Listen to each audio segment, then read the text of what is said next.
122 phase _ 6 _ teachings _ on _ the _ essential _ points _ of _ practice _ and their _ key _ distinction s. Phase 6 teachings on the essential points of practice and the key distinctions. Then Bodhisattva Vajra of pristine awareness asked the Bhagavan, Bhagavan, omnipresent Lord and immutable Sovereign, please listen. Now are there not ways for practitioners of this profound, secret, unsurpassed jnana to go astray? May the Bhagavan please explain. He replied, son of the family, apart from individuals who combine wisdom and enthusiasm, among blind, ordinary beings, some find assurance in empty talk without fathoming the inner depths. Some are caught up in quarreling involving attachment and hostility, while praising themselves and disparaging others. Others waste their lives by becoming fixated on words, while some beginners find assurance in objectifying the path, view, and meditation and grasping at the supremacy of their own opinions.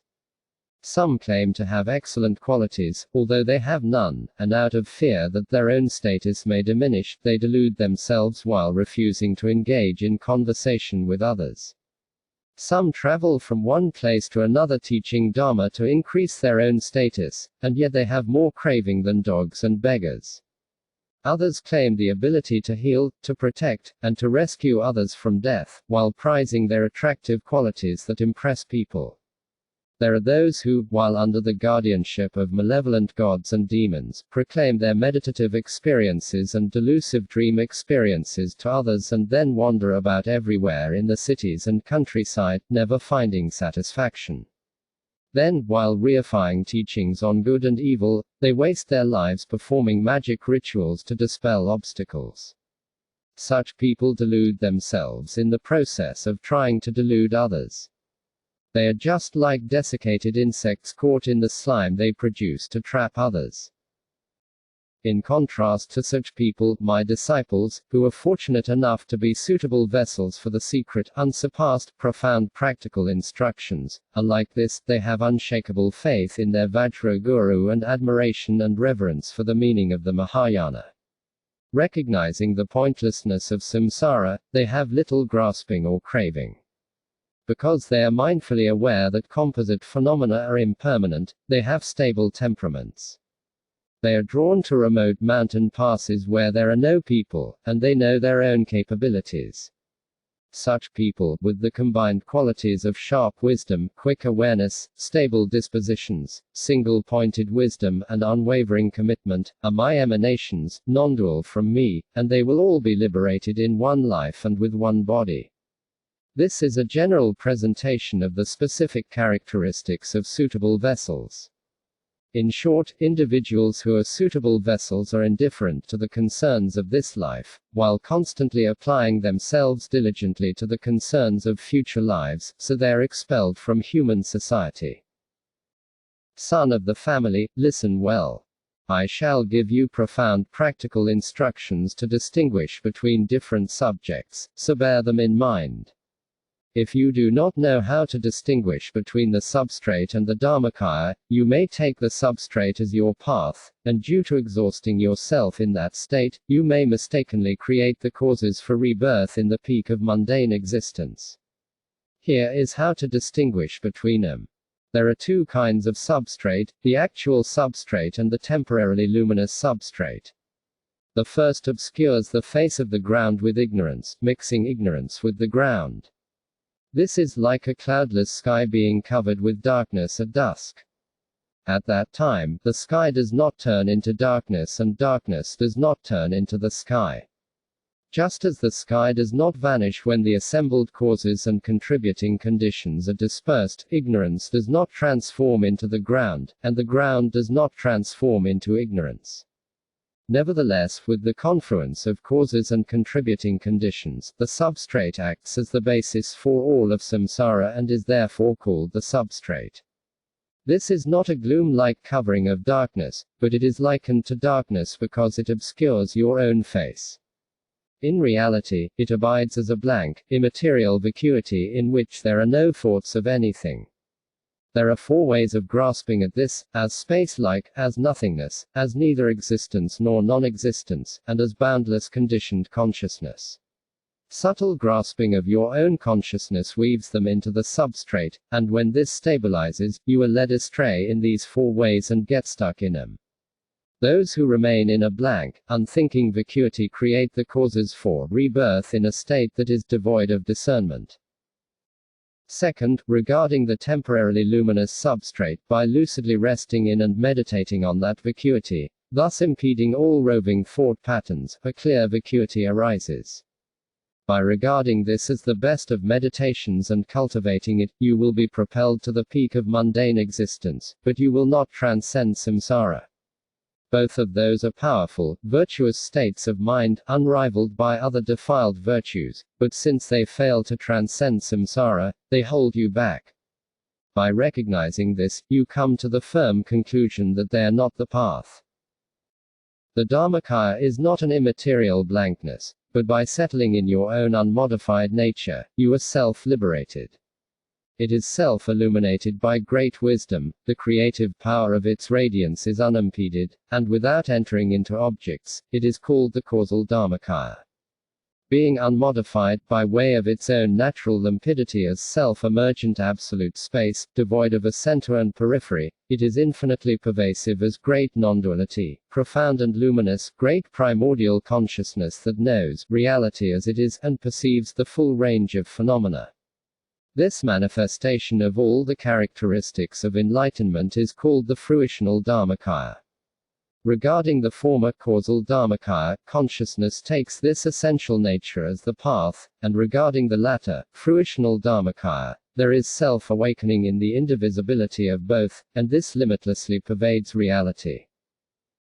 O son of the family, here is how to distinguish between mentation and wisdom. Mentation emerges due to the substrate's obscuration of the radiance and creative power of wisdom, and it is the grasping that is the basis for misapprehending the self-knowing existence of all appearances and mindsets.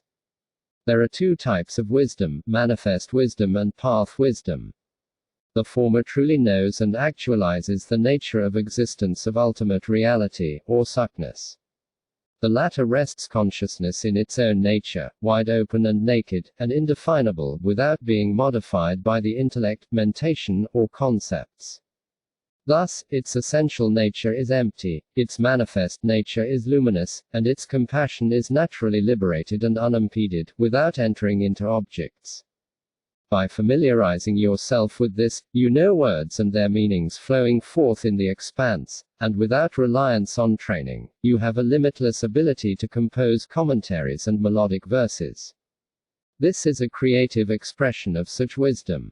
However, if you feel proud and cling to this ability, your wisdom will decline and you will stray from the path. This is like being on the verge of acquiring great wealth but then losing it to a thief. When inconceivable sublime qualities flow forth from the expanse, make sure you do not succumb to pitfalls and errors.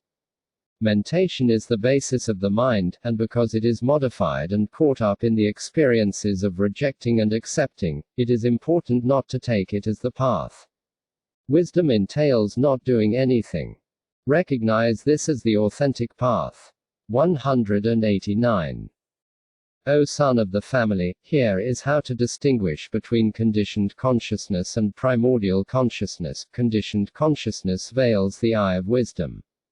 It has the nature of investigating and analyzing the configurations that emerge from the substrate, which then become fragmented, arising and passing and being configured as samsara. It is the creative expression of the radiance of primordial consciousness, but it is not actual primordial consciousness itself. Primordial consciousness has always been self-arising. Once the defilements of ignorance have been cleansed in absolute space and conditioned consciousness has been purified in the ground, all sublime qualities of Buddhahood, as well as those of the specific grounds and paths, are magnificently self-emergent and self-arising, unlike the intellect, mentation, and concepts, which abound in time, arising, passing, and changing. This is also called primordial consciousness that perceives the full range of phenomena. The path primordial consciousness is just the unimpeded arising of all manner of phenomena when the obscuring veils of the substrate are removed. In short, the appearances and creative expressions of the radiance of primordial consciousness when the inner glow of primordial consciousness subsides constitute conditioned consciousness. O son of the family, here is how to distinguish between the mind and pristine awareness. Mind is the essential nature of samsara, its cause is ignorance, its illusory apparitions are appearances, its creative expressions are thoughts, and its displays are relative truths. In short, it emerges from the substrate, and all great, middling, and small virtuous and non-virtuous deeds, together with the defilements, so long as the uniform pervasion of the essential nature and wisdom is not actualized, do nothing but perpetuate samsara. The virtues of the mind entail merely hoping for results by accomplishing the causes. But as for achieving Buddhahood, this is like wanting to build a ladder from rabbit's horns, or like wanting the son of a barren woman to own a house. Once you have come under the domination of the substrate, everything that is not united with the power of wisdom is the mind. There are two kinds of mind, the deluded mind and the mind that seeks the path. The first refers to the minds of all sentient beings who cycle about in delusion. The second refers to the minds of all those who wish to enter the authentic path and who take the mind as the path. As for its cause, since it is generated by the ground of samsara, its results are also confined solely to samsara, so it is a relative truth. Pristine awareness is mastered with great wisdom. At this time, its ground is the Dharmakaya, its radiance is wisdom, and its creative expressions are none other than the displays of primordial consciousness.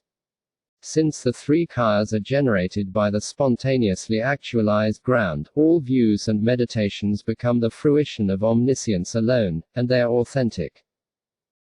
There are two types of pristine awareness, causal pristine awareness and fruitional pristine awareness. The former is mastered by great wisdom, which naturally settles and dissolves without modification into the essential nature of reality, which is all-pervasive and devoid of a center and periphery. Its radiance consists of unimpeded creative displays that are uninfluenced by objective conditions and unmixed with objects. Although beginners may identify it, they oscillate between achieving stillness and then falling back into delusion due to forgetfulness. Their abiding in these alternating states indicates the subliminal presence of subtle grasping with effortful intellect and mentation. This shows that they have merely entered the path. However, because they have not achieved stability and are inconsistent, it is the stage of having merely recognized the path. By the power of increasing familiarization, during the waking state they are released into the infinite expanse of the nature of existence without oscillating between stillness and delusion. In the dream state, in contrast, sometimes such people are under the influence of stillness, while at other times they become lost in delusion. This is the phase when they have just reached the path, so this is pristine awareness of reaching the path. Due to increasing familiarization with this phase, pristine awareness never loses its own power at any time during the dream state or the waking state, and this is expansive pristine awareness. When at all times and in all situations there are no digressions from the great clear light of pristine awareness, like the absence of darkness once the sun has risen, pristine awareness has manifested, whereby all subtle and coarse modes of apprehension of the view and meditation dissolve right where they are, and no defilements of the mind arise. This is pristine awareness in which confidence is acquired. The fact that the sublime qualities of the domain of the Shugatagarbha have still not manifested is a sign that you have not yet transcended the obscurations of the substrate, so this is causal pristine awareness. It is analogous to the break of dawn before the sun has risen. By practicing with enormous, unflagging enthusiasm, causal pristine awareness is awakened in the absolute space of the great fruition. Entering the womb of the Dharmakaya, which is devoid of signs, it limitlessly manifests as displays of the kayas and facets of primordial consciousness. This is fruitional pristine awareness. I say that the period when dawn has broken, after the darkness of the night has been dispelled but the sun has not yet shown its face, is analogous to causal pristine awareness, and the period when the sun rises and the light of dawn shines forth is like potent fruitional pristine awareness. If you think that the first occasion is not the cause but the fruition, even though you have identified pristine awareness, you have still not transcended samsara by even a hair's breadth. Those who proclaim this fruitional jnana do not mistakenly expect the fruition of Buddhahood by practicing the virtues of the body, speech, and mind as its causes. Rather, ultimate reality is taken as the path, and by cultivating this, you are liberated right where you are. Hence, since no fruition is acquired, this is said to be the fruitional jnana. O son of the family, here is how to distinguish between understanding and realization. Those who have not fathomed the depths pretentiously mistake understanding for realization and then become bewildered by delusional samsara. The nature of all external appearances is determined by the analytical intellect and mentation, and after you decisively recognize them as unreal and empty, you again reflect, all things that appear are empty, and repeatedly analyze them as empty. This is called analytical understanding of emptiness. The nature of all appearances and mindsets is determined by the intellect and mentation and is ascertained solely as the mind, and then you become absorbed in grasping at emptiness. All of this is called understanding that apprehends emptiness as empty.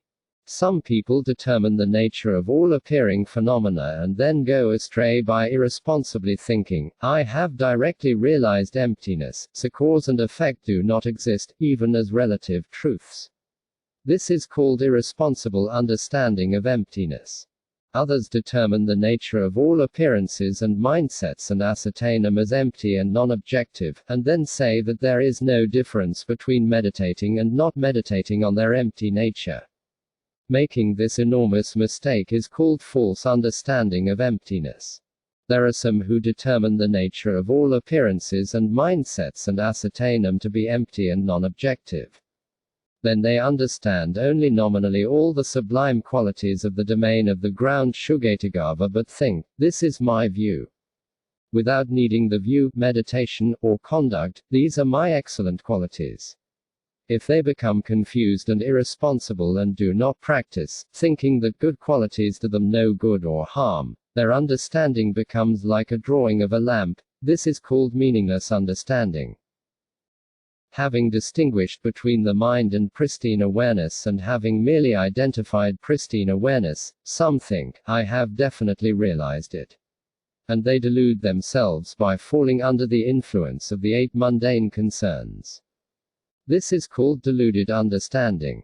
Without considering that their mental continuum has not shown any improvement, some think, I have mastered the fruition of liberation. And they conceitedly believe they have reached a lofty state. This is mistaken understanding. Some regard as ultimate the jnana that partially fabricates the relative forms and signs denoting primordial consciousness and sublime qualities of the domain of the ground Shugatagava. Identifying this and having confidence in it is called understanding that confuses the ultimate with the relative. Realization is like this: once you have determined the nature of all external appearances as unreal, and after you deeply ascertain that identitylessness is like a hallucination, the lack of true existence is like a dream, and non-objectivity is like the outer limits of space, you naturally, without contrivance, dwell at all times and on all occasions without grasping at true existence. This is the first phase, in which understanding has merely settled in your mind-stream. Then, having ascertained the configurations of all subjective and objective phenomena as being not other than yourself and as the two kinds of coarse and subtle thoughts, you see all appearances and mindsets as truly being of one taste in their essential nature. This occurs when all dualistic phenomena insubstantially arise like mirages, without grasping at them, as if they were hallucinations. This is the phase of appearances arising as illusions. In short, at all times and in all circumstances, not letting pristine awareness slip away from its own domain into the mind is the realization of the immutable essence. without modifying any phenomena of samsara and nirvana with the intellect, mentation, or concepts, grasping at them dissolves, just as there is no reification of dreams when they have been recognized as dreams. Like an illusion and its basis, without mistakenly looking outside, awareness limitlessly expands as consummate displays in the expanse of the absolute space of phenomena. This synthesizes an extremely profound point. Without falling into such errors as grasping inwardly, above, or below, correctly know the way of non-duality, which transcends signs, objects, and thoughts. O son of the family, know that this is how to distinguish between liberation and delusion. By the power of determining the meaning of identitylessness and familiarizing yourself with it, you ascertain the interwoven threads of appearances and mindsets, and without entering samsara, you are liberated in dependence upon the path. Having identified the path pristine awareness, by the power of practicing with great enthusiasm and courage, the vast treasure of the space of ultimate reality naturally comes forth, and you correctly see the nature of the two truths. This is the yoga of seeing truth. At this time, by practicing uninterruptedly, finally you directly cut the cord of dualistic grasping, and appearing objects cease. By dissolving from your heart the oppressive weight of self-grasping, the mind of grasping ceases. Once the dust of ignorance has been cleansed in the ground of being, the eye of primordial consciousness is attained, and this is ascertained as liberation.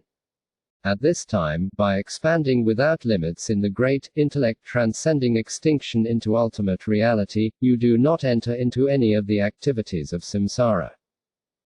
For suitable vessels of the profound secret mantra, who possess the karmic momentum of merit and prayers, the chariot of enthusiasm, and the sharp eye of wisdom, here is how dreams arise at 3 levels: superior individuals, who purify dreams in the clear light and merge the surroundings with that, become enlightened as the Dharmakaya.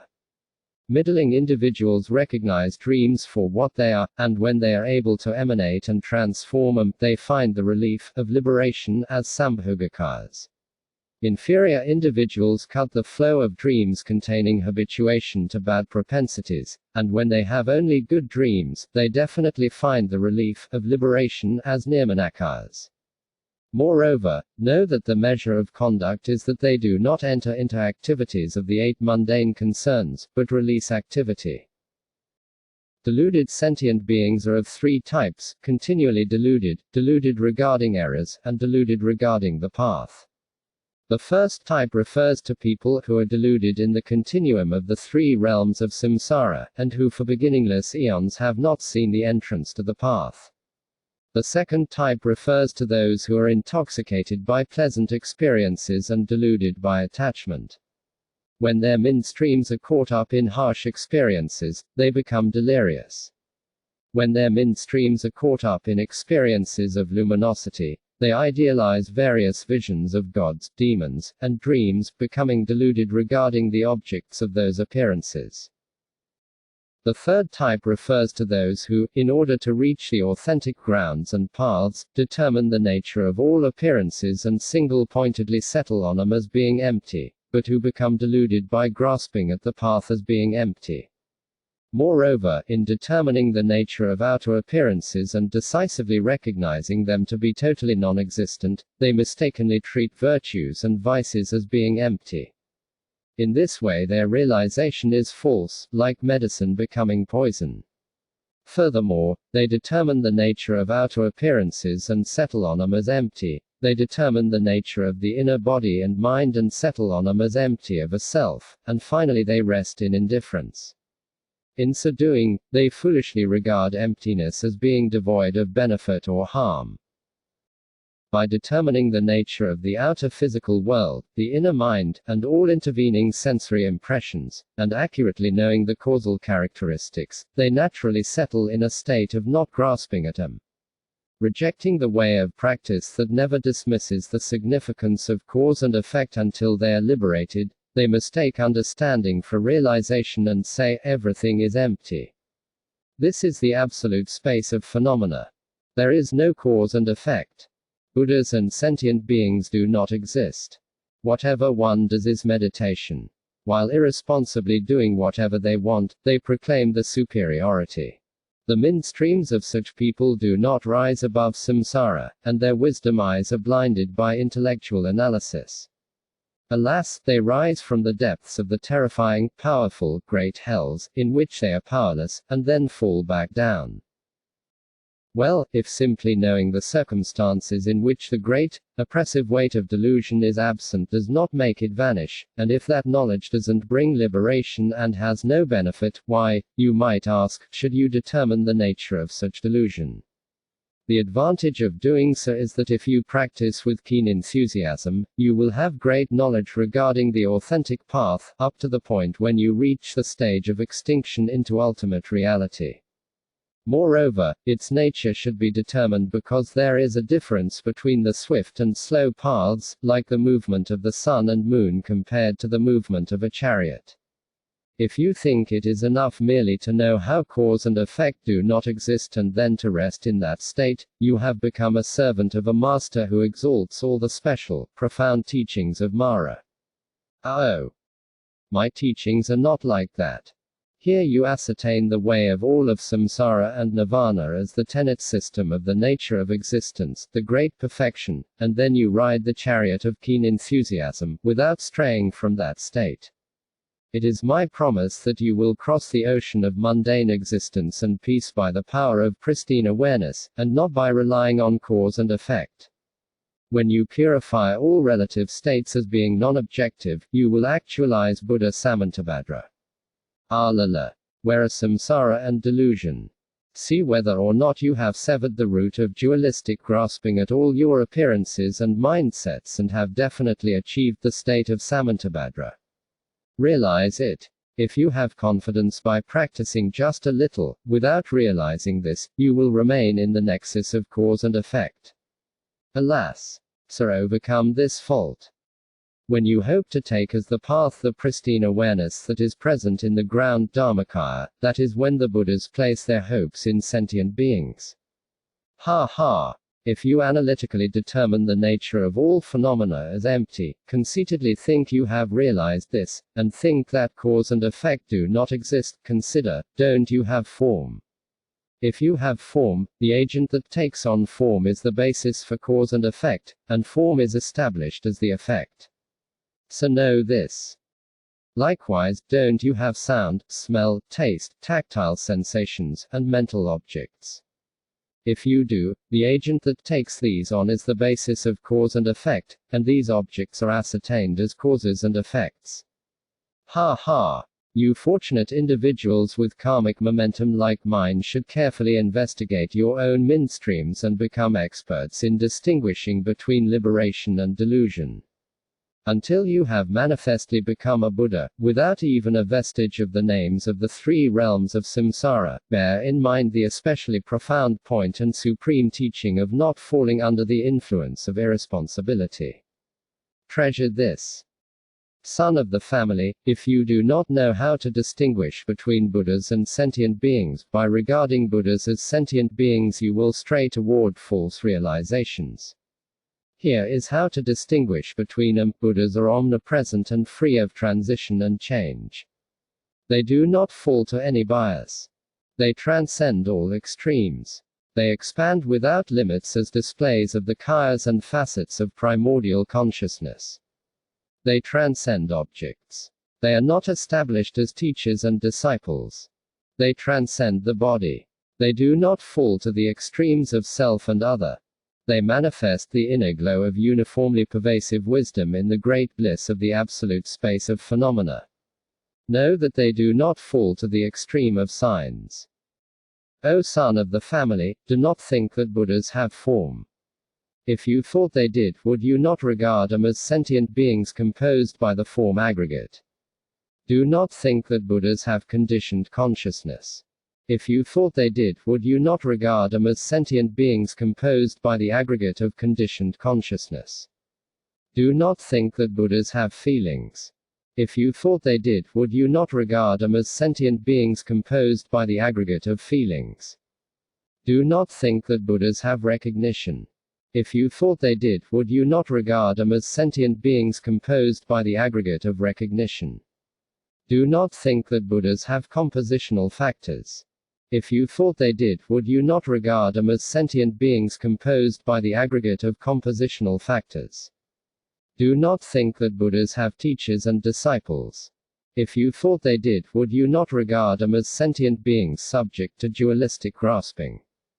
Do not think that Buddhas arose in the past. If you thought they did, would you not regard them as sentient beings who are under the influence of birth and death?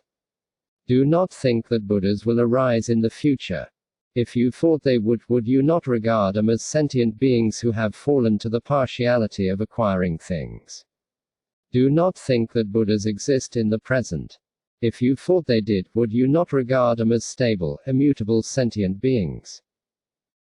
From the substrate arises grasping at the I, which gives rise to the appearances of afflictive mentation, which leads to the emergence of mentation, which leads to the emergence of the sensory faculties, which leads to the emergence of conditioned consciousness, which leads to the emergence of closely held thoughts.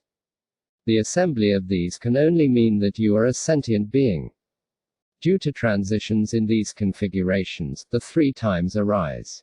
If you think there is a Buddha with such characteristics, this is the great misconception of regarding Buddhas as sentient beings. Nevertheless, if you think the facets of primordial consciousness and sublime qualities are present in the mind stream of a Buddha, since the mind streams of all sentient beings of the three realms do not lie outside the expanse of Samantabhadra, there would be no difference between Buddhas and sentient beings, so there would be no one but Buddhas. Alala. On the other hand, if you think that Buddhas live in realms that are pleasant and gentle, with beautifully constructed dwellings, fine companions, and glorious sensual enjoyments, they would not be superior to gods of the form realm, it would obviously suffice for them to be born in the form realm. Know that the teacher, who is an appearance of the disciples themselves, reveals to them the path of self-liberation, and all the masters' writings, and so on are spontaneous appearances, none are autonomous entities that have always existed. If you say and think that all Buddhas, sentient beings, and sensory impressions do not exist from their own side, but external objects do so exist, that is incorrect. All sentient beings know that, except for parasites, there is no one within them apart from themselves, but they still become deluded by clinging to the reality of appearing objects and reifying them. For example, even in a dream, when appearing objects arise and you come and go, you must think that sentient beings and appearing objects continue to exist after you have gone. When you travel from one realm to another, you must certainly regard the hells, preta realms, transitional phases, and so on as being autonomously existent, so you must think they also continue to exist when you're not there. If that were true, nothing would be empty. Those would not constitute dualistic concepts of subjects and objects, and that would not be the expanse of the Dharmakaya. Likewise, each individual bearing his own continuum and dwelling in the duality of the self and objects would certainly be truly existent. Once the thought that I exist has arisen and is validated, identitylessness is dismissed as a convention, and grasping at the self as ultimately existent leads you astray. Oh. Well, Mahayana does not misleadingly assert the existence of things that do not exist. Rather, it determines that all appearances are identityless, non-objective, and merely delusive appearances, they are revealed as the one ground. So understand this. If each sentient being existed autonomously, then the Buddhas would exist like that too. In that case, they would be ascertained as being multiple, not as one ground. If you think that sentient beings exist both from their own side and as one ground, then even if one sentient being became a Buddha, other sentient beings would not. In that case, there would be no way to avoid falling to one of two extremes, either the ground would be, like, the mere eye of a needle, rather than the Dharmakaya, and everyone would exist in the substrate, or else, after you had achieved enlightenment, since those sentient beings would be merged with you in the ground, you would go on revolving in samsara. Thus it is very important that you fathom this and attend closely to it. Ultimately, all phenomena are appearances to the mind, without being established as autonomously existent, and since all appearances and mindsets are none other than displays of non-duality, liberation is also authentic, simultaneous freedom in the absolute space of the ground of being.